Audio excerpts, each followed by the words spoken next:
This is Echoes of the Word, where the gospel is proclaimed for healing and hope. Let the word of God echo in your heart today. খ্রিস্টে বিশ্বাসী ভাই ও বোনেরা, এই রবিবার যিশু আমাদের বলছেন, তোমরা পৃথিবীর লবণ। লবণ হওয়ার অর্থ কি? একবার ভেবে দেখুন লবণ কি করে। লবণ ম্লান খাবারে স্বাদ যোগ করে। লবণ ছাড়া একটি থালা চ্যাপ্টা, নিস্তেজ এবং উপভোগ করা কঠিন হতে পারে। একইভাবে বিশ্বস্ত শিষ্য ছাড়া একটি পৃথিবী ঈশ্বরের জিনিসে চ্যাপ্টা এবং প্রাণহীন হয়ে যায়। বাপ্তিস্মে আপনাকে সুস্বাদু করা হয়েছিল। ঈশ্বরের প্রেম, শান্তি এবং আনন্দ দিয়ে জীবিত করা হয়েছিল। ফলপ্রসূ খ্রিস্টানরা হলেন তারা যারা চুপচাপ তাদের চারপাশের জীবনকে ঈশ্বরের জীবনের সাথে সজ্জিত করে। আমাদের মনোভাবে তাঁর প্রেম, আমাদের প্রতিক্রিয়ায় তাঁর শান্তি, আমরা প্রতিদিন যেভাবে জীবনযাপন করি তাতে তাঁর আনন্দ। কিন্তু যিশু আমাদের সতর্ক করেন, লবণ যদি তার স্বাদ হারিয়ে ফেলে তবে কিভাবে এটি আবার নোনতা করা যাবে? লবণ মিশ্রিত বা দূষিত হয়ে গেলে তা শক্তি হারায়। লবণ পাতলা বা দূষিত হয়ে গেলে তার শক্তি হারায়।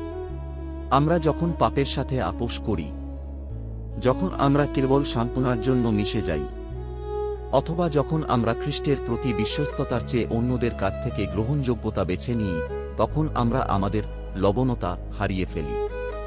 আরেকটি বিপদও আছে, অতিরিক্ত লবণের বিপদ। খাবারে অতিরিক্ত লবণ দিলে কি হয়? এটি অখাদ্য হয়ে যায়। আমাদের উদ্দেশ্য যতই ভালো হোক না কেন, যদি আমরা সুসমাচার প্রচারের প্রচেষ্টায় খুব বেশি দৃঢ় হই, যদি আমরা কঠোর, অবিচল বা উগ্র হই, আমরা ভালোর চেয়ে বেশি ক্ষতি করতে পারি। মানুষ যিশুর দিকে ফিরে আসার সম্ভাবনা অনেক বেশি যখন তারা প্রথম আমাদের মাধ্যমে তাঁর ভালোবাসা, আমরা যেভাবে তাদের সাথে আচরণ করি তাতে তাঁর শান্তি এবং আমাদের দৈনন্দিন জীবনে তাঁর আনন্দ অনুভব করে। তাদের আবিষ্কার করতে হবে যে যিশু তাদের যেমন ভালোবাসেন। যখন তিনি তাদের বেড়ে ওঠার জন্য আমন্ত্রণ জানান তখন তিনি কোমল কিন্তু আন্তরিক, এবং তিনি কষ্ট এবং ঝামেলাকে আশীর্বাদ এবং আনন্দে পরিণত করতে পারেন। যিশু আমাদের আরেকটি পরিচয় দেন, তোমরা জগতের আলো। আলোর প্রকৃতি কি? আলো জ্বলতে থাকে। একটি লুকানো প্রদীপ নম্র নয়। এটি কেবল যা করার জন্য তৈরি করা হয়েছিল তা করতে ব্যর্থ হওয়া। শাস্ত্রে আলো হল স্বয়ং ঈশ্বরের প্রকাশ।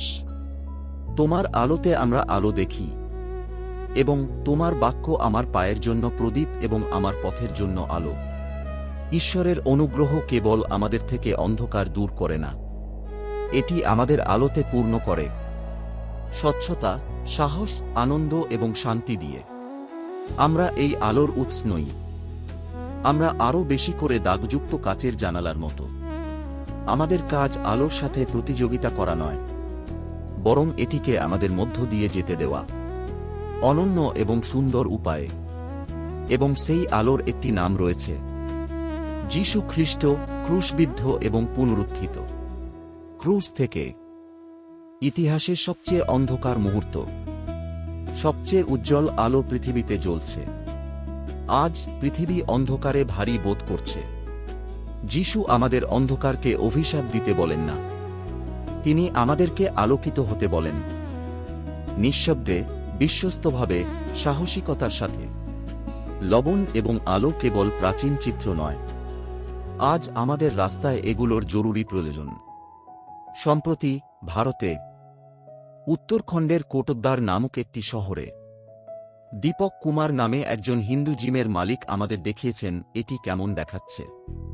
একজন বয়স্ক মুসলিম দোকানদার বহু বছর ধরে সেখানে একটি ছোট দোকান চালাচ্ছিলেন। একদিন দোকানের নামে বাবা শব্দটি নিয়ে ক্ষুব্ধ জনতা তার দোকান ঘিরে ফেলে। কথাগুলো উচ্চস্বরে বলা হলো, স্লোগান দেওয়া হলো, এবং পরিবেশ উত্তেজনাপূর্ণ এবং বিপজ্জনক হয়ে উঠল। দীপক চুপ করে থাকতে পারতেন, তিনি ভিড়ের মধ্যে মিশে যেতে পারতেন, নিজেকে নিরাপদ রাখার জন্য তিনি পিছিয়ে যেতে পারতেন। পরিবর্তে তিনি এগিয়ে গেলেন। তিনি নিজেকে ক্ষুব্ধ দল এবং দোকানদারের মাঝখানে দাঁড় করিয়েছিলেন। তিনি প্রশ্ন করেছিলেন যে তারা কেন এই ব্যক্তিকে লক্ষ্য করছে। এবং শান্তিতে কাজ করার তার অধিকার রক্ষা করেছেন। পরে দীপক বলেন যে তিনি গীতার শিক্ষা দ্বারা অনুপ্রাণিত হয়েছিলেন। আমাদের দেশের ঘৃণা নয়, ভালোবাসা এবং স্নেহের প্রয়োজন। সেদিন তিনি লবণ হয়েছিলেন, ঘৃণার ক্ষয়কে প্রতিরোধ করে, এবং আলো হয়েছিলেন, কাজের একটি ভিন্ন উপায় প্রকাশ করে। তিনি দীর্ঘ ধর্মোপদেশ দেননি। তার সাহসী ছিল ধর্মোপদেশ, কারণ তিনি জনপ্রিয়তার চেয়ে শান্তিকে বেছে নিয়েছিলেন। পরে তিনি হুমকি, তার জিমের বাইরে বিক্ষোভ, এমনকি আক্রমণ এবং আইনি মামলার মুখোমুখি হয়েছিলেন। তবুও ভারত এবং তার বাইরেও অনেকের কাছে তিনি আশার প্রতীক হয়ে ওঠেন, একটি জীবন্ত স্মারক যে মঙ্গল, সাহস এবং করুণা আমাদের সময়ে এখনও সম্ভব। যিশু যখন আমাদের পৃথিবীর লবণ এবং বিশ্বের আলো বলে সম্বোধন করেন, তখন এটাই বোঝাতে চেয়েছিলেন, যাকে লক্ষ্যবস্তু করা হয়েছে তার পাশে দাঁড়ানো, যে আমাদের থেকে আলাদা তাকে রক্ষা করা, সহিংসতার পরিবর্তে শান্তি বেছে নেওয়া। এটি খ্রিস্টীয় প্রভাব। তাই আজ আসুন আমরা প্রত্যেকে জিজ্ঞাসা করি, আমার প্যারিসে, আমার কর্মক্ষেত্রে, আমার বাজারে যখন ভয় এবং ক্রোধ বেড়ে যায়, আমি কি ভিড়ের মধ্যে অদৃশ্য হয়ে যাই, নাকি আমি দীপকের মতো খ্রিস্টের জন্য লবণাক্ত এবং উজ্জ্বল হব? ভাই ও বোনেরা, যিশু আজ আমাদেরকে পৃথিবীর লবণ এবং বিশ্বের আলো হতে আহ্বান করছেন। তোমাদের জীবনকে প্রচার করতে দাও, তোমার ভালোবাসাকে আলোকিত করতে দাও, তোমার বিশ্বাসকে দৃশ্যমান হতে দাও। সমাপ্তি প্রার্থনা। প্রভু যিশু, তুমি প্রতিটি অন্ধকারে আমার আলো, আমার লবণাক্ততা হারানো থেকে আমাকে রক্ষা করো। তোমার আলোকে লুকিয়ে থাকা ভয় থেকে আমাকে মুক্ত করো। আমার জীবনকে তোমার সত্যকে বিকিরণ করতে দাও, যাতে অন্যরা তোমার কাছে তাদের পথ খুঁজে পেতে পারে। Amen. Thank you for praying with us through Echoes of the Word. May the Lord bless you and heal your heart. If this message helped you, share it with someone who needs His word today.